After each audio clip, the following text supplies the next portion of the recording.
كنا قبل الحرب نتعامل مع 12 حالة كحد أقصى، حاليا ما يقارب 40 حالة. حالات بصراحة حالات صعبة جدا، حالات حرجة.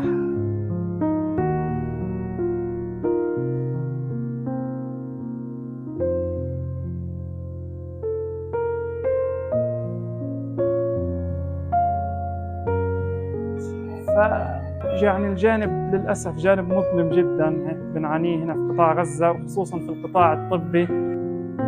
نحاول قد ما نقدر نوصل الرعاية الطبية لأكبر قدر ممكن. أحيانا بنضطر إنه إحنا نطلع حالات من العناية ولسه ما استكملتش علاجها، نظرا لأنه ما عندناش أسرة.